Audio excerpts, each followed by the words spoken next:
Assalamualaikum warahmatullahi wabarakatuh. Perkenalkan, nama saya Siti Nuraliza dari kelas 1F Prodi Ilmu Komunikasi. Komunikasi nonverbal adalah setiap informasi atau emosi yang dikomunikasikan tanpa kata-kata atau secara non-linguistik. Nah, ini bisa menyiratkan lebih banyak makna. Menurut Samovar, komunikasi nonverbal itu mencakup semua rangsangan dalam setting organisasi. Jadi, adanya potensi mengirim dan menerima pesan menjadi adanya penafsiran. Lalu ada 4 poin. Yang pertama, ada simbol nonverbal lebih sulit ditafsirkan daripada simbol verbal. Karena anak kecil pertama kali itu belajar berbicara bukan membaca, sehingga komunikasi nonverbal lebih sulit dipelajari.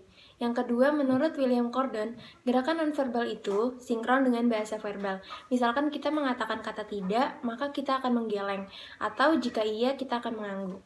Sambil ngomong atau verbal, sambil menggunakan gerakan atau nonverbal. Yang ketiga, yaitu pesan nonverbal lebih penting dari verbal. Misalnya, kita bertanya ke teman, "Kamu lagi sedih ya?" Dia menjawab tidak, tapi matanya nangis. Maka nonverbal memberitahukan keadaan sebenarnya bahwa dia sebenarnya sedang sedih.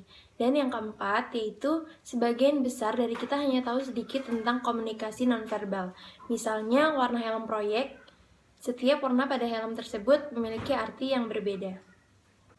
Ada 3 karakteristik pesan nonverbal. Yang pertama, sejumlah faktor mempengaruhi komunikasi nonverbal. Misal seperti yang di teori gunung es, yaitu faktor budaya dan lingkungannya mempengaruhi dalam penggunaan pesan nonverbal. Yang kedua, pesan nonverbal umumnya memiliki berbagai makna. Objek yang sama dapat dimaknai berbeda tergantung si penafsirnya. Yang ketiga, penafsiran komunikasi nonverbal tergantung pada pesan nonverbal itu sendiri dan juga keadaan dan pengamatannya. Jadi, ketika kita menafsirkan pesan, itu tergantung pada situasinya. Seperti Queen Elizabeth memindahkan tasnya dari tangan kanan ke tangan kiri. Itu dia menafsirkannya sudah tidak ingin lagi mengobrol dengan orang itu. Tapi kalau kita memaknainya itu pegal, jadi kita pindahkan dari tangan kanan ke tangan kiri. Fungsi komunikasi nonverbal yaitu yang pertama, perilaku nonverbal dapat mengulangi perilaku verbal. Yang kedua, memperteguh, menekankan atau melengkapi perilaku verbal. Yang ketiga, perilaku nonverbal dapat menggantikan perilaku verbal. Yang keempat, perilaku nonverbal dapat meregulasi perilaku verbal. Yang kelima, perilaku nonverbal dapat membantah atau bertentangan dengan perilaku verbal. Klasifikasi pesan nonverbal. Yang pertama, bahasa tanda seperti bahasa isyarat, jempol, dadah, dan lain-lain. Yang kedua, bahasa aksi seperti berjalan, duduk, dan lain-lain. Yang ketiga, bahasa objek seperti pakaian, bendera, lambang. Nah, misalnya perempuan yang memakai hijab menandakan bahwa ia adalah seorang muslim. Beberapa macam komunikasi nonverbal. Yang pertama, bahasa tubuh seperti ekspresi wajah. Yang kedua, sentuhan seperti berjabat tangan.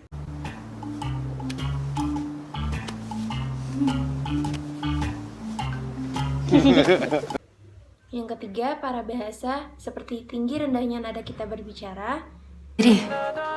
이거 설마 블랙소울 데뷔곡이에요? 이거 레오곡 아니에요? 뭐가? Yang keempat, penampilan fisik seperti seorang anak yang menggunakan seragam sekolah SMA, menunjukkan bahwa dia adalah seorang siswa SMA. Yang kelima, bau-bauan. Contohnya seperti bau khas tubuh seseorang yang kita kenal.